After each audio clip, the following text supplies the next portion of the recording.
When Benjamin Franklin exited the Constitutional Convention, he was asked by a woman, "Sir, what have you given us?" His immediate response was, "A republic, ma'am, if you can keep it." Yet most Americans today have been persuaded that our nation's governmental system is a democracy and not a republic. The difference between these two is essential in understanding Americanism and the American system. Before we discuss political systems, however, it's helpful to address the confusion that has been spread about the political spectrum. Many have been led to believe that the political spectrum places groups such as communists on the far left, fascists or dictators on the far right, and political moderates or centrists in the middle. However, a more accurate political spectrum will show government having zero power on the far right to having 100% power on the far left. At the extreme right, there is no government.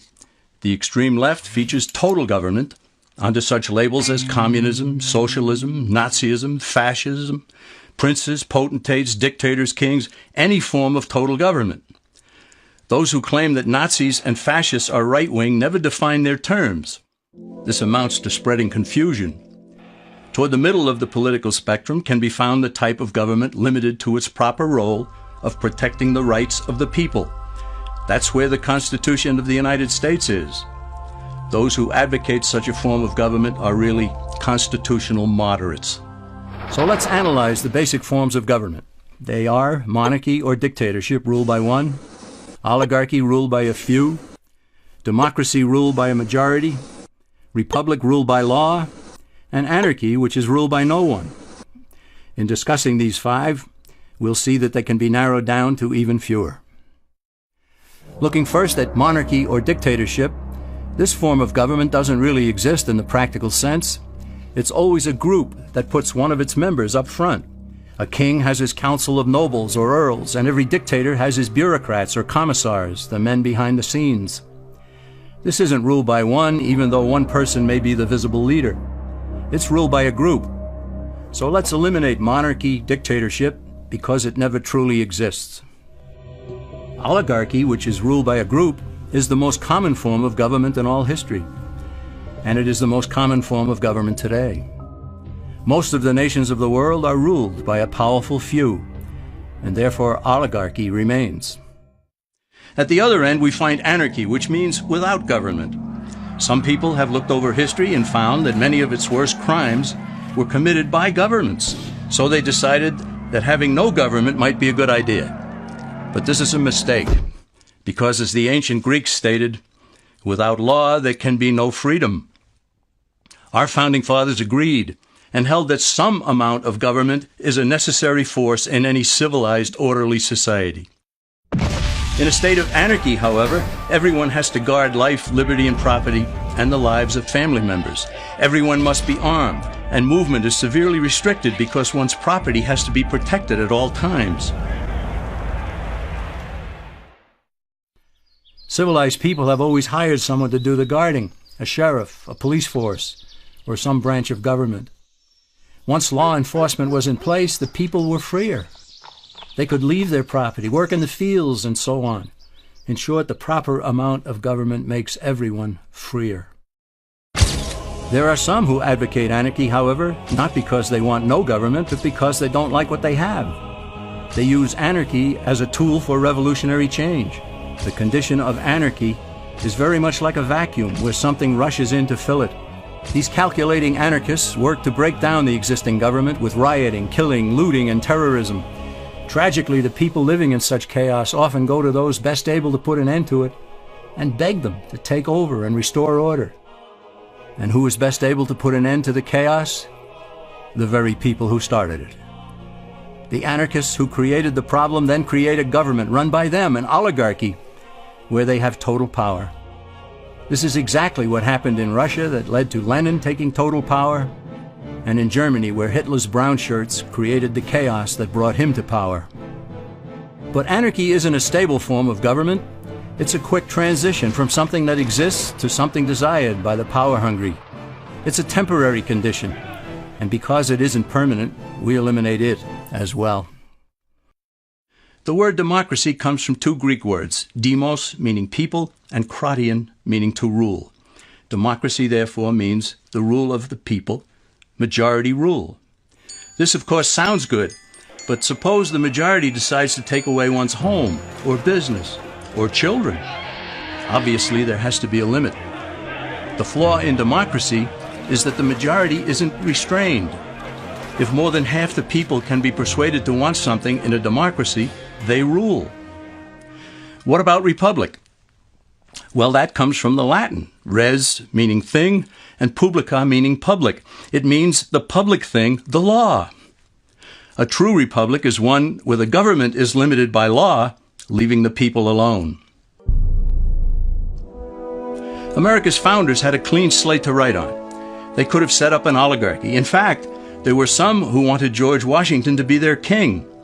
But the founding fathers knew history, and they chose to give us the rule of law in a republic, not the rule of a majority in a democracy.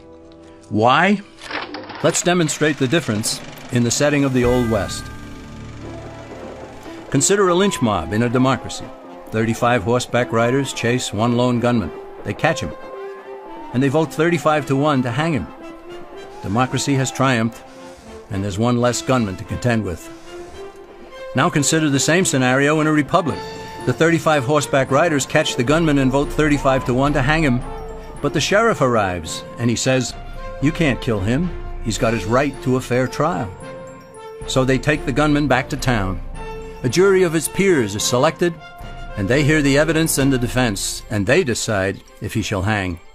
Does the jury even decide by majority rule? No, it has to be unanimous, or he goes free. The rights of the gunman aren't subject to majority rule, but to the law. This is the essence of a republic. Many Americans would be surprised to learn that the word democracy does not appear in the Declaration of Independence or the U.S. Constitution, nor does it appear in any of the constitutions of the 50 states. The founders did everything they could to keep us from having a democracy. James Madison, rightly known as the father of the Constitution, wrote in essay number 10 of the Federalist Papers, "Democracies have ever been spectacles of turbulence and contention, have ever been found incompatible with personal security or the rights of property, and have in general been as short in their lives as they have been violent in their deaths." Alexander Hamilton agreed, and he stated, "We are a republican government. Real liberty is never found in despotism or in the extremes of democracy." Samuel Adams, a signer of the Declaration of Independence, stated, "Democracy never lasts long. It soon wastes, exhausts, and murders itself." The founders had good reason to look upon democracy with contempt, because they knew that the democracies in the early Greek city-states produced some of the wildest excesses of government imaginable. In every case, they ended up with mob rule, then anarchy, and finally tyranny under an oligarchy. During that period in Greece, there was a man named Solon who urged creation of a fixed body of law not subject to majority whims. But where the Greeks never adopted Solon's wise counsel, the Romans did. Based on what they knew of Solon's laws, they created the 12 tables of the Roman law, and in effect built a republic that limited government power and left the people alone. Since government was limited, the people were free to produce, with the understanding that they could keep the fruits of their labor. In time, Rome became wealthy and the envy of the world. In the midst of plenty, however, the Roman people forgot what freedom entailed. They forgot that the essence of freedom is the proper limitation of government. When government power grows, people freedom recedes. Once the Romans dropped their guard, power-seeking politicians began to exceed the powers granted them in the Roman Constitution.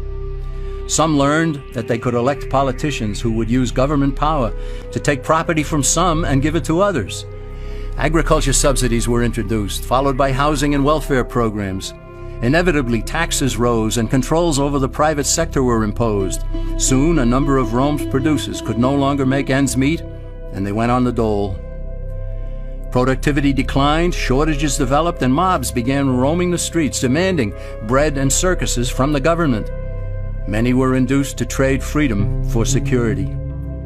Eventually, the whole system came crashing down. They went from a republic to a democracy, and ended up with an oligarchy under a progression of the Caesars.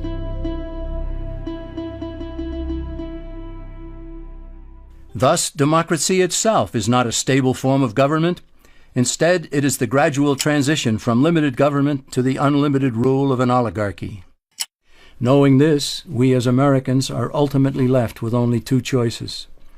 We can keep our republic, as Franklin put it, or we will inevitably end up with an oligarchy, a tyranny of the elite.